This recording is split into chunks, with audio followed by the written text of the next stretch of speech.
Mi estimado Erasmo Marín Villegas, bienvenido a Mindcast. Muchas gracias, Mateus. Aquí estamos Bien, para la entrevista.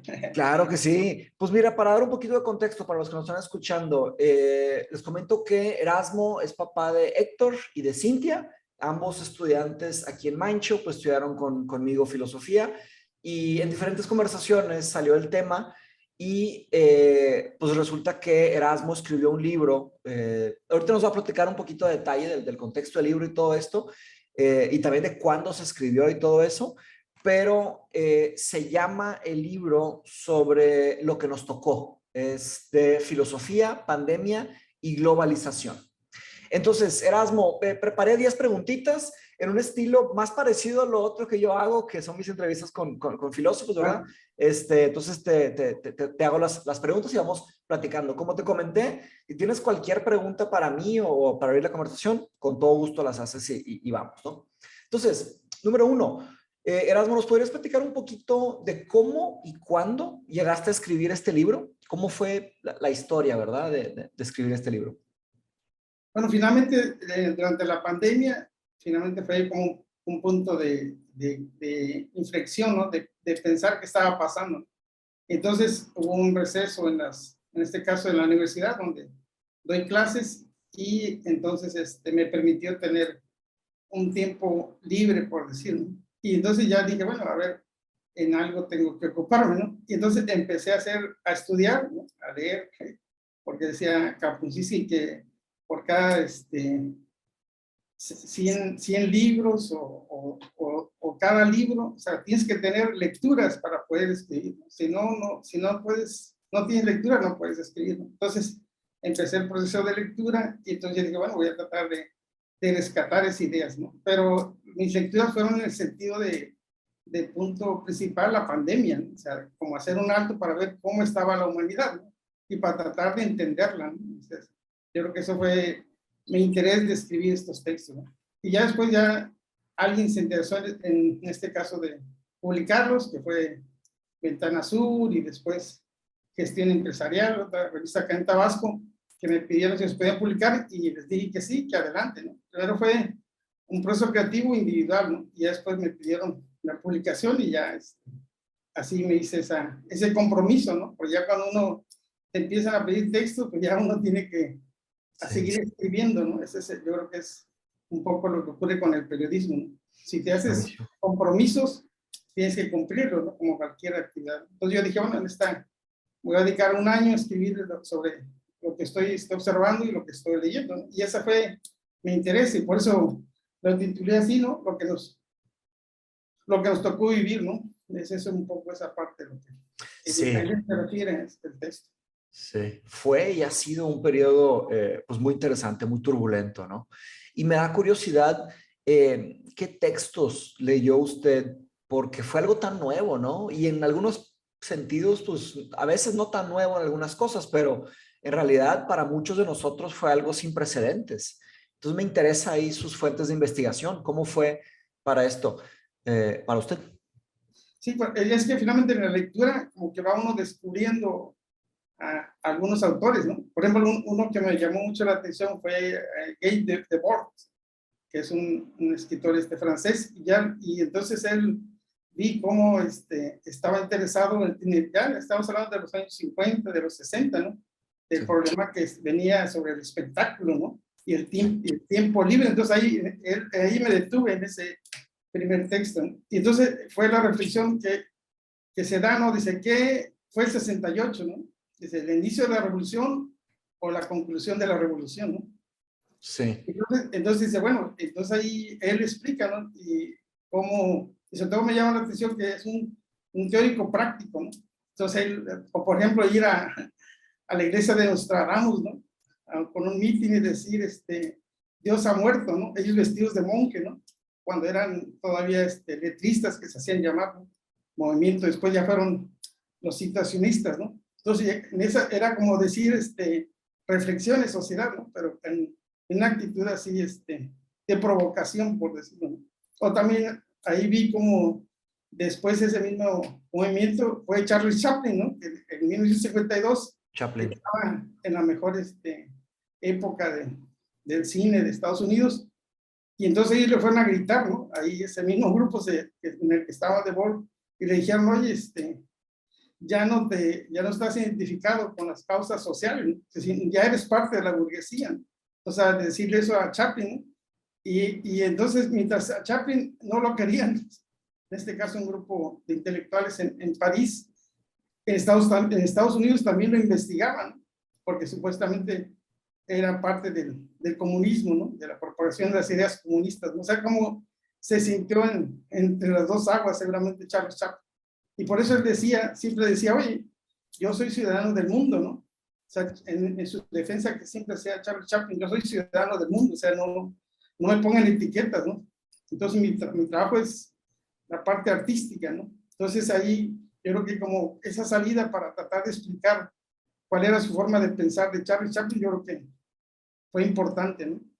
Y también este mismo grupo, Debord también vi cómo hicieron esa parte, hizo su película, ¿no? Aullidos de Sade, ¿no? O sea, en ese mismo 1952, una película donde irreverente, por decirlo, ¿no? Porque es solamente en la pantalla proyectada en blancos y en negros, ¿no? Cuando aparecían los blancos, aparecía una voz en off, ¿no? Y hablando del amor, hablando del derecho civil, hablando de la sociedad, ¿no? Desaparecía el fondo blanco y aparecía un fondo negro, ¿no? Y el fondo negro era el silencio, ¿no?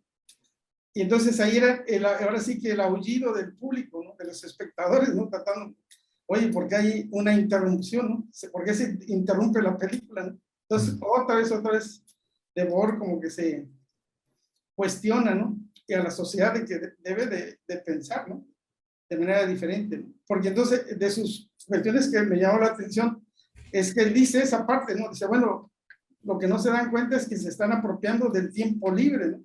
El capitalismo se está apropiando del tiempo libre, ¿no? Ya tienen resuelto las 8 horas de trabajo, ¿no? Las 8 horas de dormir, ¿no? Entonces, sí, les quedan libres 8 horas, ¿no?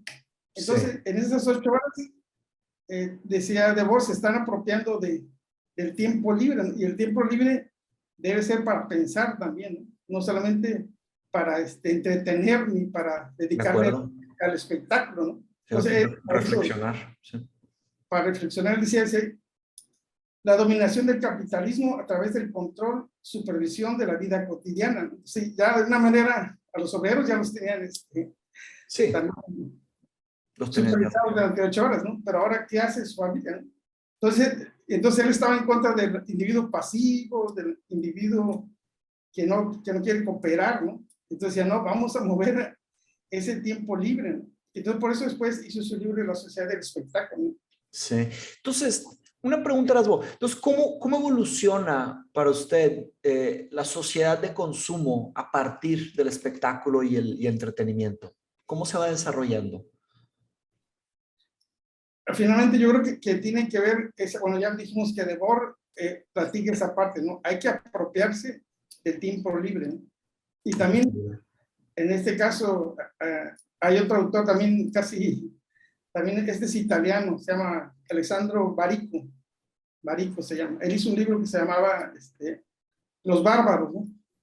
Entonces, o La Sociedad de la Mutación. Y ahí explica eso, dice cómo se fue llevando el consumo, todo lo que era de alguna manera importante para la sociedad, ¿no? Él dice, cuando llegaron los norteamericanos a Italia, el ejército vio que los italianos les gustaba el vino, ¿no? Se reunían, se tomaban su vino tinto, vino blanco, y hacían una gran fiesta, una gran reverencia, ¿no? Entonces dice, cuando llegan los norteamericanos, se llevan ese gusto por el vino y se lo llevan a Hollywood. O sea, bueno, y casualmente las siembras las hacen en Los Ángeles, ¿no? Toda esa parte de Francia. Y siembran vino. Dice, bueno, entonces vamos a crear un vino para los norteamericanos, ¿no? Y entonces se empezaron a crear vino popular. Y entonces ya no solamente era vino para estar una noche romántica, una noche con amigos, sino era vino como si fuera una Coca-Cola o si fuera un brandy, ¿no? Entonces era un vino, y así y entonces... Y se vendía a los americanos.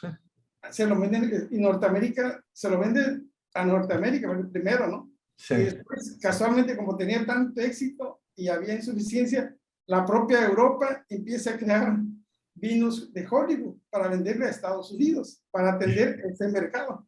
Entonces, ¿cómo termina esa parte? También, otra parte, entra también la parte de el propio Umberto Eco dice, son como ejemplos, ¿no? Umberto Eco también dice, en Italia se crea un perfume así exquisito para damas, ¿no?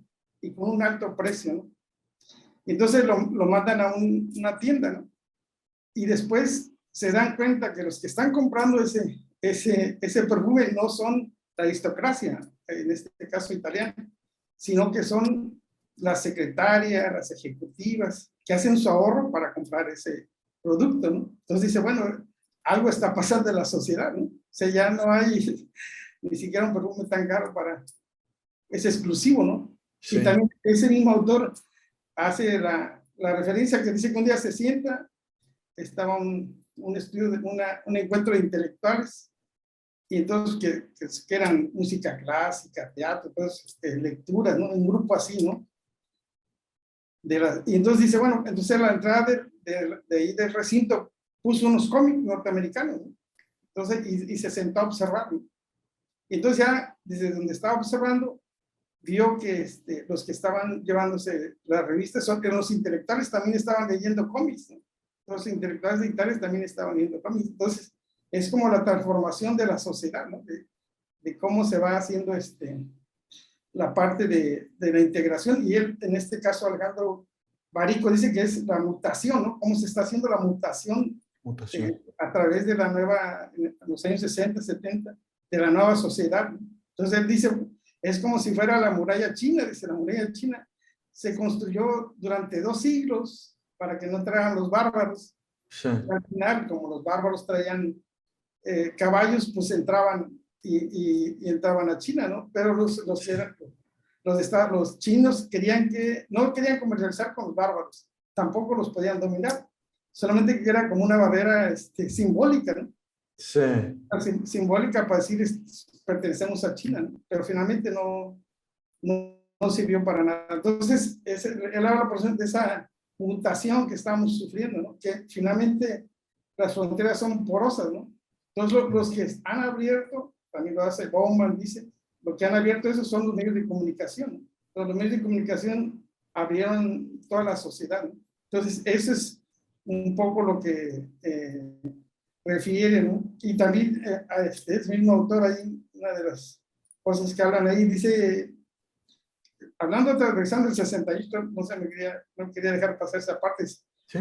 ¿Por qué protestan? Dice, ¿por qué protestan o de qué se quejan los estudiantes parisinos? Dice, tienen libros, pantalones vaqueros, whisky, pelo largo, coches, dice, ¿no? Si quieren ser comunistas, que les aproveches, luego no se quejen, ¿no? Ya no sé cómo, finalmente, en este caso se refería a Francia, ¿no? Pero cada Polonia, Yugoslavia, México, pues tuvieron su propio 68, ¿no? Pero en el caso de París es esa parte, ¿no?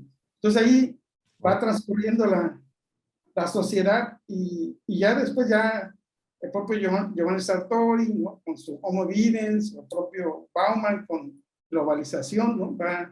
Van diciendo cómo se va volviendo la sociedad una sola en el mundo. O sea, finalmente alguien decía, si yo estoy a lo mejor en Chiapas, puede tener un iPhone, ese mismo iPhone lo puede tener alguien que está en Nueva York, sí. A veces consumiendo los mismos contenidos, ¿no? O sea, no hay una diferencia ya en cuanto a accesos de contenido. Pues ya se van así, de una manera se va volviendo porosos y todos van incorporando desde esa parte. Y ya que finalmente da como hacia la parte última, pues es Manuel Castells, que es un escritor español, y también Chomsky, ¿no? Que creo que es un poco Chomsky y Castells dicen, bueno, lo que está pasando es que los medios de información o medios de comunicación los están apropiando los capitalistas, ¿no? El gremio capitalista se ha apropiado de los medios de comunicación y de la distribución de medios, ¿no? Entonces yo todavía me acuerdo que antes de que me hiciera Google o se hiciera fuerte, había muchos buscadores, ¿no? Me tocó todavía buscar muchos buscadores. Después de Google se apropió de todos de todo el Sí, sistema de búsqueda, ¿no? Entonces, sí. entonces se crea un gran imperio de búsqueda mundial, ¿no? Entonces, a eso se refiere Manuel Caster y también que se van apropiando, ¿no? Se van apropiando, desde la sociedad de medios de comunicación funciona de acuerdo a una lógica empresarial, ¿no? O sea, nunca en una lógica social, ¿no? Siempre en una lógica Lo que en deja, ¿no? Lo que deja dinero. entonces, si la vez pasada hicimos un estudio de cuáles son los comerciales que están pasando actualmente en televisión abierta, y vimos que todos son de marcas norteamericanas, ¿no? Los perfumes, Carros. los cigarros, bueno, en este caso, si hablamos de México, pues, ¿qué se promocionan? Sí. Se promociona Amazon, Mercado Libre, o sea, lo que estamos viendo actualmente, todos los perfumes, jabones, para limpieza, todos son marcas norteamericanas, ¿no? Y que finalmente se están, no solamente son dueños, eso es lo paradójico, no solamente son dueños del medio de distribución de la información, sino también son dueños de las empresas, ¿no? O sea, es De las empresas. de las empresas y casualmente si va uno al supermercado, lo primero que choca uno son con esos productos, ¿no? Entonces Sí, por todos lados. tiene dominado toda la distribución, ¿no? Entonces, ese sentido capitalista de contenidos es lo que nos invadió, ¿no? En el caso de México, por ejemplo, cuando era presidente Miguel Alemán, había una disyuntiva, decían, estaban en las conversaciones de qué tipo de concesión debería de tener México. Y presentaron dos disyuntivas, una como la BBC de Londres, ¿no? Una entidad pública, autónoma, con contenidos culturales, información objetiva, ¿no? Y estaba la versión norteamericana, ¿no? La versión ahora sí que de libre mercado y de iniciativa privada, ¿no? Y entonces el presidente alemán dice, bueno, pues vamos para la versión de Estados Unidos, ¿no? Y así nace Televisa y todos los consorcios de la iniciativa privada, ¿no? Y casualmente Miguel Alemán, tiempo después, es socio de Televisa, ¿no? Entonces, como... ¿Esto está en tu libro? Sí. En esta parte, ya en esta plática le estoy agregando, pero esa parte, cómo se va componiendo, formando lo que son los grandes consorcios televisivos, ¿no? Y lo que sí está, por ejemplo, en Brasil está O Globo, ¿no? O sea, Globo es el que manda, o sea, y también en España el país, y así cada país tiene como su propio perfil de medios de comunicación, y también esos medios de comunicación son los que crean el espectáculo y crean el entretenimiento, ¿no? Sí. Entonces, y nosotros, en el caso de los latinoamericanos, nos dieron esos contenidos que no ayudaban nada en la formación social o política, ¿no? El hermano Sartori dice eso, ¿no? De que unos niños sentados 8 horas viendo televisión, ¿no? ¿O qué tipo de contenidos recibían? Entonces, no era el tipo de educación que requería para el desarrollo, ¿no? Entonces, lo que estaban creando es un público pasivo, un público que no cree en la democracia, que no cree en la participación. Entonces, este tipo de ciudadanos. Y decía Sartori, bueno, también decía, tienes estar ante una televisión en 80, 90, y había 500 posibilidades, tenías televisión por paga, creo, 500 canales disponibles, ¿no? O sea, ¿qué haces con eso? No, no te lo sacabas nunca.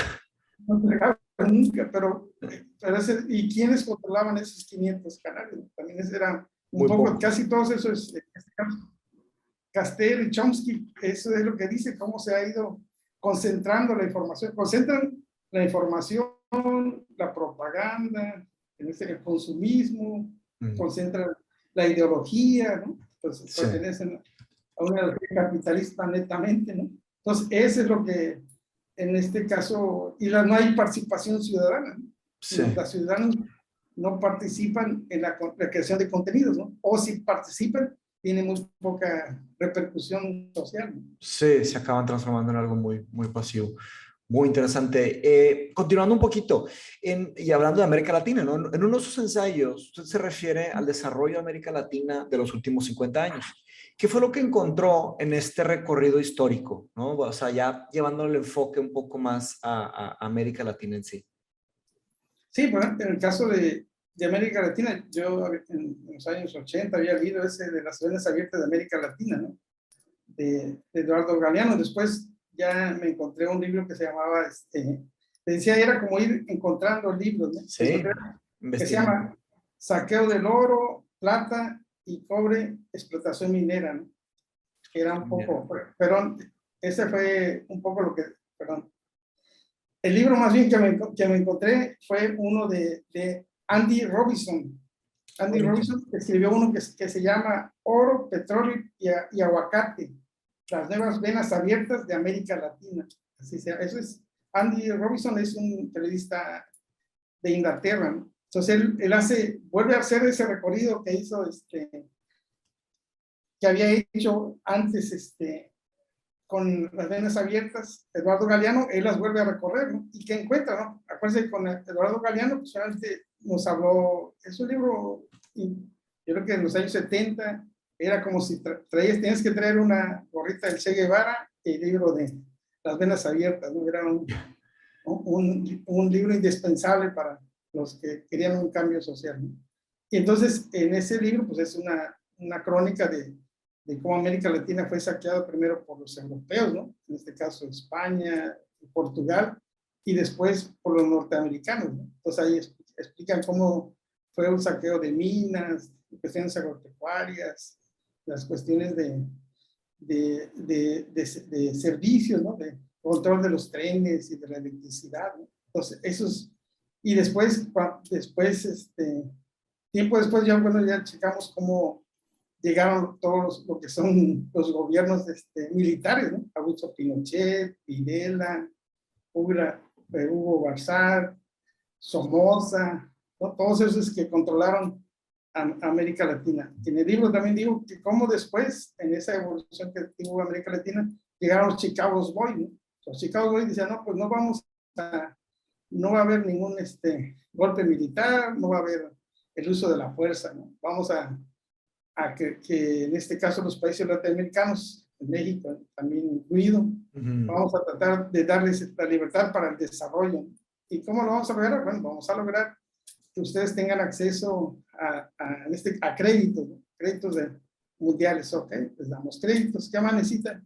No, pues vamos a tratar de que, bueno, vamos a ayudarles a explotar de sus bienes naturales que tienen, vamos a tratar de concesionarles, que ustedes hablan a la entidad privada extranjera, la concesión de las minas, de la construcción de vías, de carreteras, ok, y qué más, no, pues necesitamos también que el gobierno deje de participar y le dé la oportunidad a la entidad privada, de la inversión privada. Las empresas. Entonces ahí se vio como un pequeño boom, ya no necesitábamos nada de la bota, ¿no? Necesitamos ya, finalmente nos estaban convenciendo con el plan de desarrollo. Y entonces ahí, eso fue, al final se dio cuenta que no, que los pobres siguen siendo pobres y los ricos se volvieron más millonarios. Más ricos todavía, sí. Entonces, en el caso de Andy Robinson, lo que a mí me llamó la atención, él dice cómo ahora los que están invadiendo América Latina son los chinos. Entonces ya se dio cuenta que el capitalismo no funciona, ¿no? El que nos vendió los Chicago Boys, ¿no? Ahora vamos a ver con los chinos. Entonces los chinos están llegando a Brasil, por ejemplo, ahí explica cómo llegaron a Brasil y ahí explica en su libro cómo sacaron 400 toneladas de hierro, ¿no? En un barco de los más grandes de Brasil y tuvieron que destruir parte del Amazonas, ¿no? Para ir a las minas y llevarse todo ese hierro, en este caso, a China, ¿no? Y así como esa parte, lo que se explica ahí finalmente que la destrucción del Amazonas es para atender el mercado chino, ¿no? Darle agricultura, darle ganadería, darle cuestiones avícolas, ¿no? Entonces porque es un mercado muy demandante China. Entonces están destruyendo el Amazonas, ¿no? También, por ejemplo, también habla que, por ejemplo, Evo Morales también dice, bueno, le abrió las concesiones de litio o extracciones de litio también a los chinos, ¿no?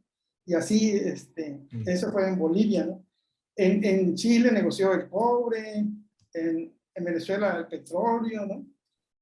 La agricultura con los argentinos, ¿no? Entonces, toda esa parte China se fue metiendo, ¿no? Y además China creó su propio banco, ¿no? Dice, bueno, vamos a crear un banco para que ustedes ya dejen de, ya no dependen del Banco Mundial, sino que, ni del Interamericano, sino que ustedes puedan de alguna manera hacer crédito con nosotros y ya pagar sus deudas y quedar la deuda con los chinos. Entonces así, él explica cómo los chinos se fueron metiendo en todo lo que se está metiendo actualmente, ¿no? Acuérdense que aquí en México finalmente querían construir un gran supermercado ahí acá en el área de Cancún, ¿no? Ya habían tenido los permisos y de repente se detuvo, ¿no? Pero así era un mercado enorme donde podíamos comprar todo lo que quisiéramos de China, ¿no? Wow. Y también tenía la concesión de construir de Querétaro a la Ciudad de México el tren, ¿no? Tren rápido. Finalmente por nuestra vecindad con Estados Unidos, pues se evitaron esos proyectos, ¿no? Pero sí ellos quieren intervenir, ¿no? Les interesa América Latina para crear la nueva ruta de la seda, ¿no? Entonces eso lo explica Andy Robinson en su libro y a mí me pareció importante, ¿no? Bien. Se me ocurre que después hagamos una pequeña lista de todas estas menciones y la pongamos en la descripción para que los compañeros, digo, claro, ponemos la liga del libro, ¿verdad? No sé si ya esté publicado el libro, está en Amazon, me imagino que sí, ¿no? Está en Amazon. Ok, ahí ponemos una liga y ponemos también una ruta ahí una ruta crítica ahí de investigación. Ahora, en la primera parte del libro, digo, quiero dejar claro que no he terminado el libro, ¿no? Lo he visto por encima, pero me interesa, le voy a echar un ojo ya con su debida calma. Pero noté que en la primera parte de su libro usted habla sobre el síndrome de Titanic. ¿Nos podría hablar un poquito a qué se refiere con este síndrome? Sí, finalmente, al final, es de Bauman, ¿no? Es el síndrome de Titanic. Entonces yo creo que sí, la sociedad vive el síndrome de Titanic. Es decir, nosotros estamos actualmente en una fiesta, ¿no? La orquesta está cantando, está tocando, nosotros estamos bailando, estamos escuchando, tomando vino. Es decir, tenemos una guerra, tenemos una pandemia, tenemos un calentamiento global, tenemos una inflación, tenemos una escasez de alimentos, ¿no? Sequía ahora acá. Sequía, dice. Entonces, entonces el barco se está hundiendo y nosotros estamos bailando, ¿no? Entonces bailando. Es un poco lo que dice Bauman, ¿no? O sea, finalmente no nos estamos dando cuenta de lo importante, ¿no? Porque seguimos en la fiesta, ¿no? Entonces, ¿en qué momento? La distracción. O sea, en la distracción, en el consumismo, en vivir una vida que no necesariamente es la realidad, ¿no? Entonces, ese es lo que nos dice Bauman. Yo lo quise ahí rescatar en ese texto, ¿no? Porque es importante que la gente se dé cuenta de en qué momento estamos y más bien hacia dónde vamos, ¿no? O sea, no solamente analizar en qué situación vive la nación, sino hacia dónde vamos. Entonces, yo creo que ahí es donde quería llevar a los lectores a que reflexionaran que no es tanto sencillo, ¿no? Porque finalmente los que tienen recursos, decía también Bauman, se pueden hacer con el síndrome en este caso, del cazador, dice Bauman, ¿no? El síndrome del cazador dice, bueno, aquí, y así ocurre con el capital y pero él lo pone, bueno, más bien yo lo puse en el sentido de los millonarios, ¿no? Entonces dice, el cazador llega y si hay presa, pues acciona sus rifles y termina la presa y se retira, ¿no? Y ya después se va a otros safaris donde haya más especies que terminar, ¿no? Entonces no se queda en un lugar y no hay ninguna responsabilidad, ¿no? Entonces dice, yo ahí considero, bueno, ahora lo que está pasando, que finalmente lo que estamos haciendo es que durante la pandemia precisamente, eso fue lo que me llamó la atención, que mientras nosotros estábamos preocupados en la incertidumbre, el miedo, los millonarios estaban experimentando con los viajes espaciales, ¿no?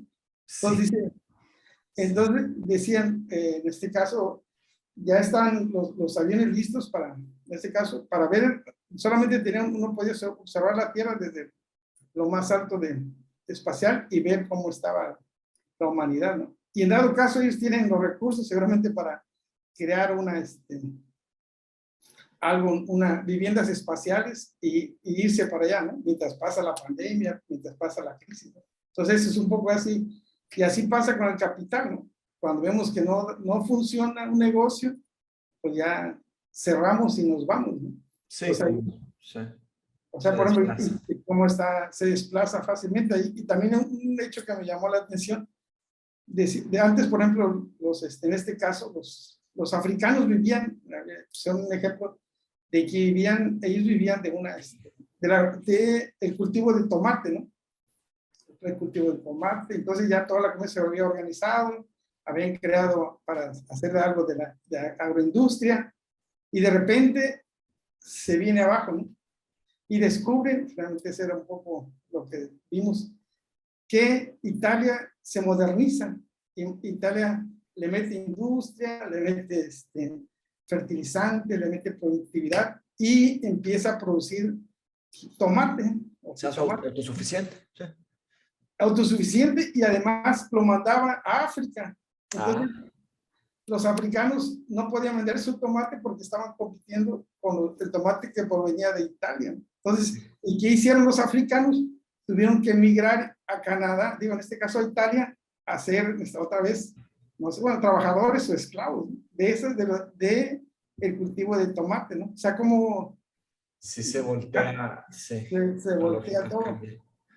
Entonces, eso es un poco lo que también en este libro lo señalo, ¿no? Como esos elementos que pueden pasar desapercibidos, pero está cambiando, la sociedad está cambiando y no estamos viendo qué está ocurriendo. Entonces ahí se explica la migración, ¿no? Porque la migración de Latinoamérica se explica, ¿no? Estados Unidos está de alguna manera subsidiando a los productores de grano, ¿no?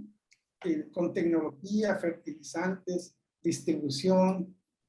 Y en cambio, en Latinoamérica, pues no tienen un campesino, pues está a la venia de Dios, ¿no? Entonces, ahora ¿Cómo competir? ¿Cómo competir? O sea, porque y si nos llega la sequía, peor tantito, ¿no? Entonces ahí es una explicación de cómo, pues tenemos que ir a buscar el trabajo, ¿no? Todos los latinoamericanos pues, tienen que ir a Estados Unidos a Latinoamérica, pero decía Carlos Fuentes, esa viene la venganza de los mexicanos, decía Carlos Fuentes en su momento, decía, no hay problema, decía, ahorita los mexicanos pues estamos siempre a las órdenes de Estados Unidos, pero lo que no han visto, que estamos invadiendo a Estados Unidos de mexicanos. Hay muchísimos mexicanos en Estados Unidos. Y cuando ellos se den cuenta, cuando despierten, pues ya se van a dar cuenta que lo estamos invadiendo. Porque son 40 millones de mexicanos. 40 millones en México. O sea, que tengan algún origen de mexicano. Entonces, entonces, imagínate, se reproducen, ya serían 80 millones. Que se sí, en unas generaciones. Fíjate, eso, interesante. Por eso explica que el primer fuente de ingreso para México sean en este caso, lo que mandan ellos. Sí.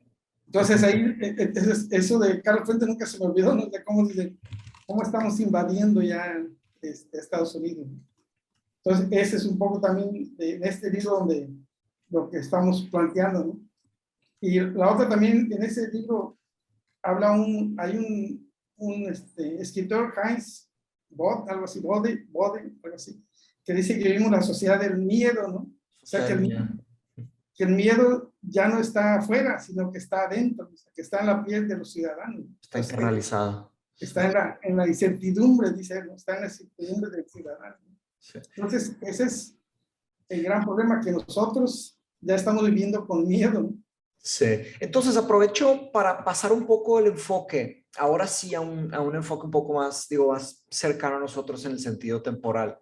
De la pandemia, ¿no? O sea, ¿cuál fue el comportamiento de los medios de comunicación durante la pandemia? Que nos quieras platicar un poco de tu postura de esto. Bueno, finalmente, la propia Organización Mundial de la Salud decía, ¿no? Que vivíamos una infodemia, ¿no? O sea, una circulación desmedida de información falsa, ¿no? Que circuló en los medios de comunicación. Porque no hay control para verificar qué es verdad y qué es falso, ¿no?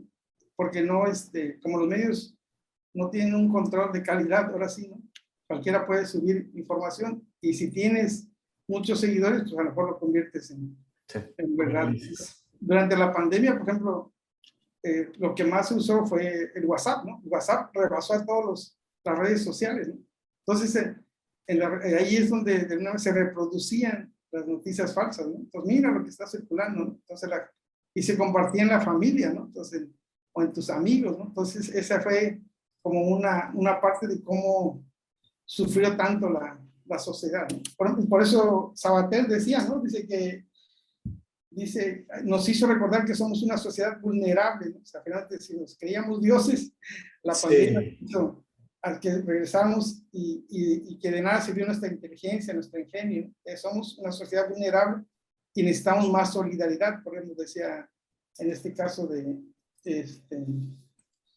Sabater, ¿no? Y así eso pasó. Hay muchos ejemplos de cómo no hubo solidaridad, o sea, durante la pandemia no hubo solidaridad entre los ciudadanos, entre los países, ¿no? Por ejemplo, si querías ¿quiénes, en este caso, quiénes fueron, que también lo explico en el libro, quién fue el país beneficiado con la pandemia? China. China es el gran maquilador mundial, ¿no? Entonces ellos, ahí inició el virus. Y antibacterial y todo. Las vacunas, todos los servicios de los hospitales, todos China los proveía a todo el mundo, ¿no? Proveía en todo el mundo. Entonces dejaron, los países paralizaron su industria y le dieron la oportunidad a China de ser un gran maquilador de todo, ¿no? Entonces eso, ahí se ratifica esa. Entonces la pandemia, ¿quién se está beneficiando finalmente ahora ya adelantando con la guerra que está entre Rusia y Ucrania? China de nueva cuenta, porque China se está proveyendo de todo el petróleo que no le están mandando a Europa. Entonces Europa los están castigando con los precios de energéticos. China el gas. Sí. Yo te los compro, le dice en este caso a Rusia, ¿no? Wow. Entonces China es una gran potencia, ¿no? Y ahí, por ejemplo, y además, y también habíamos tenido 75 años después de la Segunda Guerra Mundial sin ningún problema así que trastocara a todo el mundo. Y finalmente, con la pandemia fue esa parte. ¿Y qué encontró? Una sociedad en terapia intensiva, ahí también lo mencionan. Pues encontró una sociedad enferma, ¿no? Hipertensos, diabéticos, con sobrepeso, ¿no? Mucha ansiedad, depresión. Entonces esos fueron, así que la carne de cañón, ¿no? Esos eran los principales que de alguna manera sirvieron como experimento de cuál era el alcance de la pandemia, ¿no? Es decir, fueron los primeros que se llevó, ¿no? Entonces, porque estábamos ya en una sociedad enferma. Más allá de la pandemia, somos una sociedad enferma con esos padecimientos que son permanentes, ¿no? Entonces, y al final, ¿en qué fue lo que fallamos? Pues fallamos en los protocolos, en la solidaridad, en la desatención a la investigación. Toda la investigación se la hemos dejado a la entidad privada, ¿no? Que no tiene, de nueva cuenta, no tiene ninguna responsabilidad social, ¿no? Yo creo la vacuna y si tú la necesitas, te cuesta tanto, ¿no? Pero en África no tienen dinero, pues no se hace. Tengo un compromiso con la Unión Europea y ellos ya me pagaron por adelantado, y ahí va la vacuna. Entonces, ese fue, de nueva cuenta, se demostró durante la pandemia que finalmente son los intereses económicos los que mueven a la sociedad, no es una sociedad solidaria, ¿no? Y ahí los que más ahora sí que se plantearon, además de China, fueron el Amazon, Disney, Netflix, TikTok, todos las redes, fueron los que todos ellos crecieron muchísimo. Entonces, y se hicieron más dinero, porque ahora, un cambio de las mutaciones que tenemos, ahora ya millonario no es aquel que tiene 10 propiedades, 15 propiedades y terrenos y edificios. Millonario es el que puede crear una red social y hacerla exitosa, ¿no? Puedes tener control digital, ¿no? Inclusive un solo edificio, no necesitas tener propiedades. En un solo edificio concentras todo tu poder, ¿no? Y puede ser no sé, 10, 15 veces más que cualquier mortal millonario que tenga solamente bienes raíces, ¿no? Y que le ha costado mucho tiempo. Entonces, ese es la mutación que se está viendo y se vio claramente ahora durante la pandemia. Entonces, ese es un poco lo que observé y lo que traté de escribir, ¿no? Muy bien. Por ejemplo, Octavio Paz dice, la sociedad mexicana está viviendo sus sueños despiertos, dice, y lo que ve no le complace, ¿no? Más o menos así decía, ¿no? Entonces él nos llamaba a soñar durmiendo, dice, soñar durmiendo, porque así pueden surgir nuevas ideas, ¿no? Por si nosotros solamente vemos la realidad y no surgen nuevas ideas porque la repetimos. No nos imaginamos algo mejor. Algo mejor. Entonces él, de 1950 se decía, ¿no? Debemos de soñar otra vez con los ojos cerrados, decía. Wow. Octavio Paz, ¿no? Gran frase. Erasmo, pues muchísimas gracias. Me gustaría solo cerrar, ya nos adelantaste un poquito, pero hablar un poquito del tema de la guerra de Ucrania, ¿no? Sé que hacia el final de tu libro, digo, no sé si quieras compartir un poco de las ideas, pero que dejaras aquí un precedente para que alguien que le interese ya se empiece a meter. Pero el libro concluye con una revisión de la guerra en Ucrania, ¿no? Y desde su perspectiva, ¿cuál es la situación actual en este conflicto? Que pudiera darnos unas palabras. Sí, finalmente es lo mismo, casi, ahora sí que con lo que iniciamos, estamos viviendo una sociedad pasiva, ¿no? O sea, mientras seguramente algunos están dando la vida en esa guerra en Ucrania, ¿no? Nosotros seguimos en la diversión, ¿no? En la fiesta del Titanic. Los espectáculos ahora en el regreso finalmente ya están estadios llenos, los de béisbol, de básquetbol, no sé, cualquier de espectáculos, cualquiera, ya, o sea, que se están viendo muchas fiestas, ¿no? Y en cambio, allá se están dando, ahora sí que están aportando los muertos, ¿no? O sea, finalmente, sin que nosotros nos estemos dando cuenta, por ejemplo, cuántos ya migrantes existen, ya están viviendo ya en Alemania, ¿no? O sea, todos estaban diciendo que son como 5 millones de migrantes ya ucranianos buscando espacio de vivir allá en Alemania, ¿no? Entonces, esa gran migración que no se está viendo, ¿no? ¿Cómo se va a resolver? ¿Cómo se va a resolver esa gran migración? Pero porque finalmente lo que está también ahí en el libro, lo que le están dando importante ahora es a la creación de armas, ¿no? Yo tengo unas armas, me puede servir esa guerra para experimentarla, ¿no? Ahora sí que en vivo, ¿no?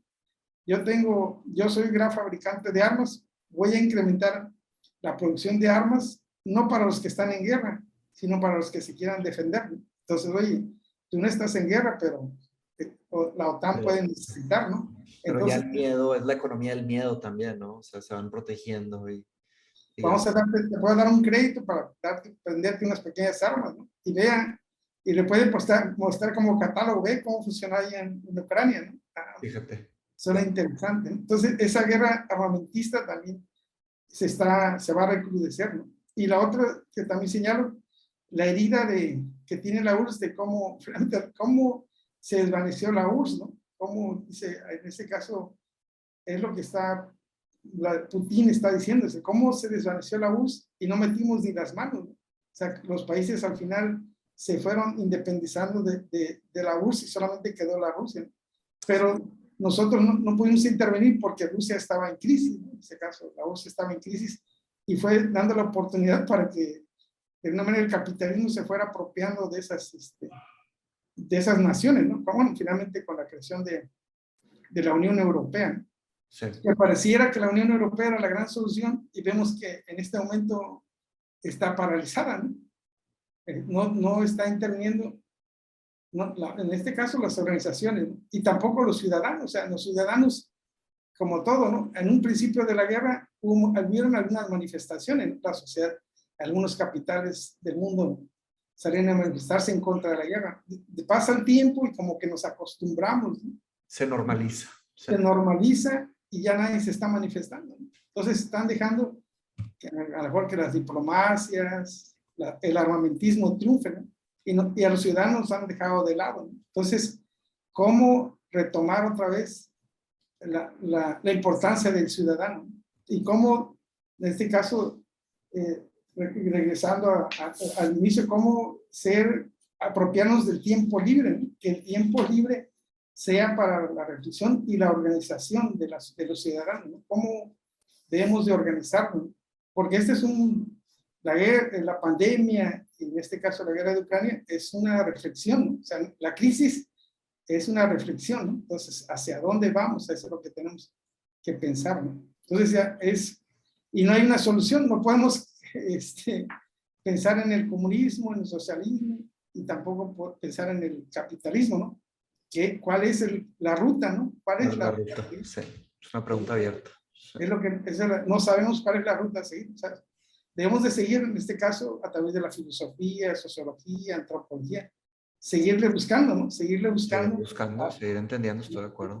Nuevas ideas para buscarle una solución a esto que estamos pasando. Entonces yo creo que finalmente ahí debemos de encontrar, ¿no? Porque si le damos la responsabilidad a un gobierno, pues se va al final tomar partido, ¿no? Entonces tienen que ser los ciudadanos, ¿no? Y los ciudadanos que estaba yo leyendo, por ejemplo, en Francia, menos del 50% de los franceses han salido a votar. Es decir, que ni siquiera el país de la democracia ha funcionado. Ni ahí salen a votar.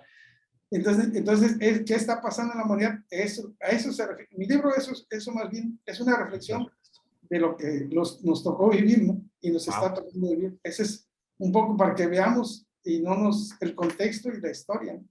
Qué es lo que nos interesa, hacia dónde, para a partir de ahí agarrar un impulso y ver qué podemos hacer, ¿no? En la manera individual, grupal o colectivo, ¿no? Porque sí es necesario un cambio, ¿no? Si no, seguiremos pues estamos bien, a muchos nos va bien en el baile del Titanic, ¿no? En el baile del Titanic, pero seguirá hundiéndose, ¿verdad? Seguirá hundiendo, ¿no? Sí.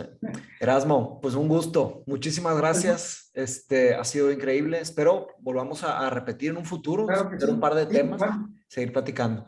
Entonces, ahí nos ponemos en contacto me pasas las ligas para nutrir aquí, poblar la descripción de este video y poner también la liga de esta gran atribución que has hecho al patrimonio de lectura latinoamericano.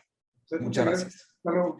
Te mando un fuerte abrazo, hermano. Un abrazo. Hasta luego. Mucho. Bye, bye. Gracias por tu tiempo. Hasta luego. Qué gusto.